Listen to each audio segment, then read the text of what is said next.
तो इस एपिसोड के स्टार्टिंग में हमें डैडू की तरफ दिखाया जाता है जो कि तलवार को चाट रहा था और उसके पीछे से दो आदमी अटैक करने आ रहे थे उसकी तरफ। और फिर तभी घोड़े गाड़ी पे जितने लोग होते हैं वो लोग भी उसकी तरफ अटैक करने के लिए आने लगते हैं। और तभी जो डैडू होता है वो बस एक स्माइल देता है और फिर तभी हमें उसके स्वर्ड की तरफ दिखाया जाता है और फिर हमें उसी लड़के की तरफ दिखाया जाता है जो कि चिल्लाते हुए कह रहा था नहीं। और इस टाइम पर जो अपना जाकैंग था वो जमीन पर लेटा हुआ था और फिर तभी जो जाकैंग होता है वो कहता है एक। और फिर तभी हमें डैडू की तरफ दिखाया जाता है जिसने अपने स्वर्ड को ऊपर उठा लिया था और उसी समय हमें उसी घोड़े गाड़ी की तरफ दिखाया जाता है। वहाँ से बहुत ज्यादा ही रोशनी निकलने लगती है और चारों तरफ ही धूल उड़ने लगती है और उस धूल की वजह से वहाँ पर कोई भी कुछ नहीं देख पा रहा था। और फिर तभी जो वो लड़का होता है जब वो अपने सामने देखता है तो उसकी आंखें खुली की खुली रह जाती हैं। और तभी हमें उसके सामने दिखाया जाता है उसके जितने भी साथी थे वो सब मर चुके थे और उन सब की बस लाश बची थी। और तभी हमें डैडू की तरफ दिखाया जाता है जो कि उस लास्ट आदमी की तरफ चलते हुए जा रहा होता है और कहता है तो तुम ही हो डिप्टी हेडमास्टर, मैंने सही कहा ना। और आखिरकार तुम्हें अपने सेक्ट का डाउनफॉल देखकर कैसा लग रहा है? देखो ये कमजोर लोग कैसे मर गए। और तभी हमें हेडमास्टर की तरफ दिखाया जाता है जो कि ये सब कुछ देखकर उसकी आंखों में आंसू आ चुके होते हैं और वो रोते हुए कहता है तुम बास्टर्ड। और फिर तभी डैडू कहता है और आखिरकार वो कैप्टिव कौन था? मैं सोच रहा हूँ कि मैं उसका सर अपने साथ लेकर जाऊँ। और फिर तभी पीछे से डैडू की नंबर्स गिनने की आवाज आती है 7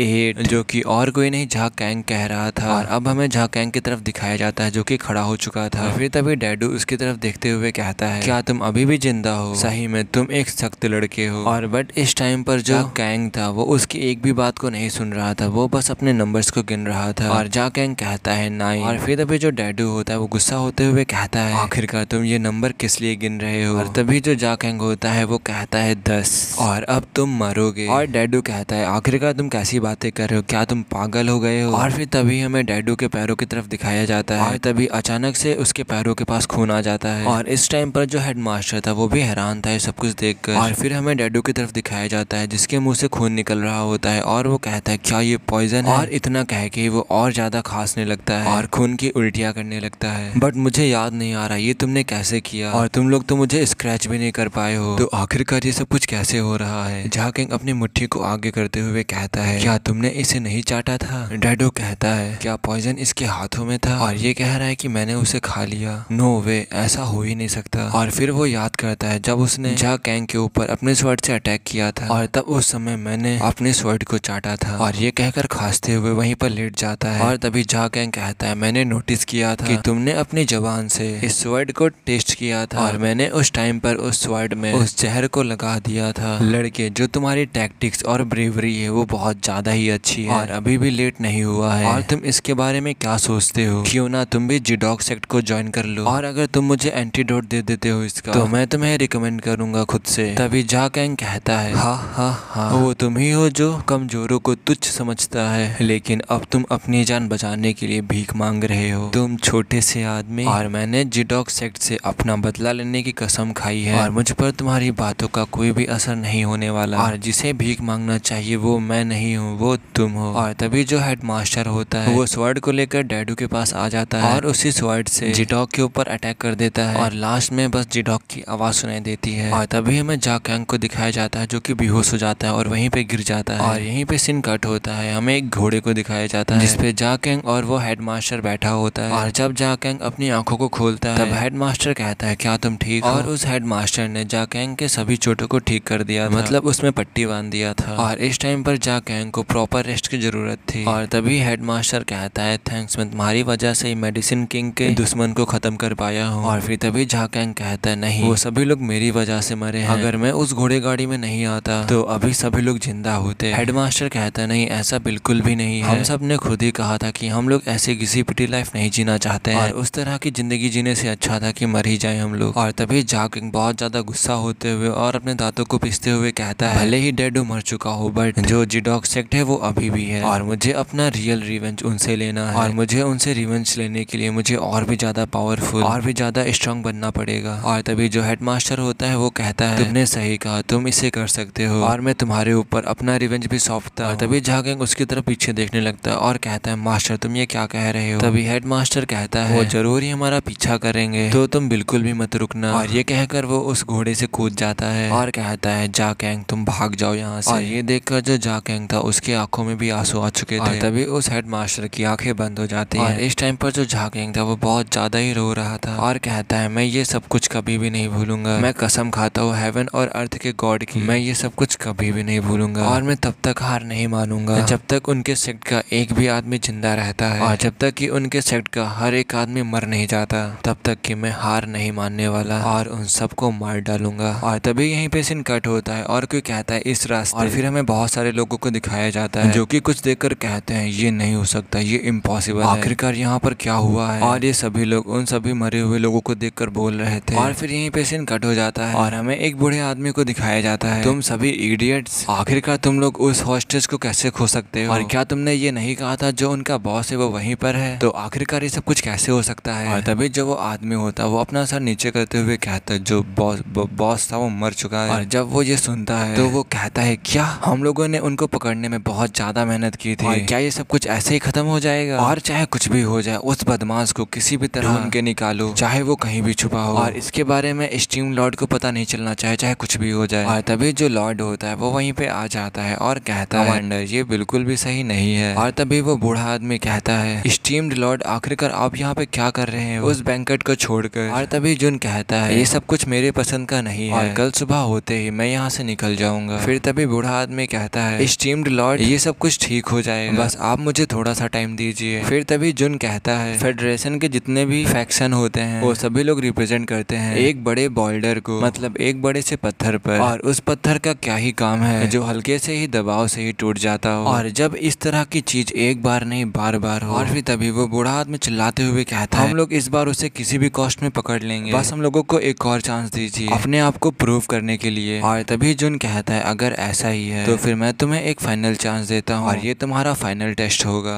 नहीं तो पॉइजन स्कूल का कोई भी फ्यूचर नहीं होगा। और ये सुनकर जो बूढ़ा आदमी होता है वो भी घबरा जाता है और यहीं पे सीन कट होता है। जो वो बूढ़ा आदमी होता है बहुत ज्यादा जल्दबाजी में कहीं जाते हुए दिखाया जाता है और फिर तभी वो एक दरवाजा खोलते हुए कहता है चीफ मैंग आखिरकार तुम कहाँ हो चीफ मैंग? और फिर तभी हमें मैंग रियो को दिखाया जाता है जिसे इस टाइम पर बहुत ज्यादा ही पेन हो रहा होता है। और फिर वो बूढ़ा आदमी चीफ मैंग से कहता है जिस पर्सन ने तुम्हारे साथ ये किया है वो पॉइजन स्कूल रीजन से यहाँ से सक्सेसफुली बाहर जा चुका है। और फिर बहुत जोरों से मारे अपने दांतों को। और फिर तभी बूढ़ा आदमी कहता है तुम ही उसे यहाँ लेकर आए थे और हमें कैसे ना कैसे करके उसे पकड़ना होगा, और क्या उसे पकड़ने का कोई रास्ता नहीं है तुम्हारे पास? तभी मैंग्रियो कुछ कहने की कोशिश करता है तो बूढ़ा आदमी भी उसके बात को सुनने के लिए अपने कान को उसके पास लेकर जाता है। तभी मैंग्रियो उसके कानों में कुछ कहता है और यहीं पे सीन कट हो जाता है। और फिर तभी हमें कुछ हफ्तों के बाद एक जंगल का सीन दिखाया जाता है और वहीं पर एक खरगोश को दिखाया जाता है जो कि इधर उधर चल रहा था और जो झाकेंग था वो छुप करके उसी खरगोश को देख रहा था। और फिर यहीं पे सीन कट हो जाता है, हमें झाकेंग को दिखाया जाता है जो कि अपने मन में सोच रहा होता है आखिरकार कितने ही हफ्ते हो गए मुझे पॉइजन स्कूल रीजन से भागे हुए और भले ही मुझे कोई भी चोट नहीं आई, तभी जो मेरी रिकवरी थी वो बहुत जल्दी हो रही थी। झाकेंग ने उस खरगोश को पकड़ लिया होता है और वहीं पर बैठकर उसे पका रहा होता है। दोबारा से कहता है जो मेरी इतनी फास्ट रिकवरी हुई है क्या ये उन्हीं एक्सपेरिमेंट का नतीजा है जिसे मैंने सहा था, और मैं अब तक पॉइजन स्कूल के आदमियों से बचता रहा हूँ जो कि मेरा पीछा कर रहे थे, पर अगर मैं ऐसे ही छुपता रहा तो कुछ भी चेंज नहीं होगा और अब मेरा टाइम है और मुझे अपने मूव्स को चलना पड़ेगा। और फिर यहीं पे सीन कट होता है, हमें झाकेंग को दिखाया जाता है जो कि ट्रेवल करते हुए किसी जगह पर आ चुका था। और तभी झाकेंग कहता है चलो अच्छा है अभी तक मेरा किसी भी पॉइजन स्कूल के बंदे से इनकाउंटर नहीं हुआ और अब पहले मुझे क्या करना चाहिए, और शायद अब मुझे सबसे पहले पॉइजन स्कूल की इन्फॉर्मेशन को इकट्ठा करना चाहिए। और तभी हमें एक जगह का सीन दिखाया जाता है और उस जगह पर जो झाकेंग था वो भी आ चुका था और झाकेंग को देखकर जो वो लड़की होती है वो भी उसे वेलकम करती है और शायद ये एक रेस्टोरेंट है। और तभी जो झाकेंग होता है वो उस लेडी से कहता है मुझे आपसे किसी चीज के बारे में पूछना है, क्या यहाँ आसपास कोई फैमिली या कोई ऐसा घर है जिसे एक सर्वेंट की जरूरत हो? और जो मेरी फैमिली है वो बैंडेड के द्वारा लूटी जा चुकी है और मैं उन सबको ही खो चुका हूँ और अब मैं सिर्फ अकेला ही बचा हूँ और मैं काम करने के लिए एक जगह को ढूंढ रहा हूँ जिससे कि मैं अपना पेट भर सकूँ। और फिर तभी जो वो लेडी होती है वो कहती है ये तो तुम्हारे साथ बहुत बुरा हुआ और अगर तुम्हें काम चाहिए तब तो तुम्हें किसी अमीर घराने में जाना चाहिए और ये जो पूरा एरिया है चीफ यंग के लैंड में तो तुम्हें उनसे जाके मिलना चाहिए क्योंकि अनुमान में जो उसकी फैमिली है वो सबसे ज्यादा पावरफुल फैमिली है। और फिर तभी जो झाकेंग होता है वो कहता है तो पॉइजन स्कूल के बारे में क्या ख्याल है? और तभी वहाँ पर जो एक आदमी बैठा हुआ होता है वो कहता है जो पॉइजन स्कूल है वो जगह तुम जैसे लोग के लिए बिल्कुल भी नहीं है और वहाँ पर इस समय बहुत ज्यादा ही शोर शराबा है। और तभी झाकेंग कहता है ऐसा क्यों? और जो ये वाला एपिसोड यहीं पे खत्म होता है।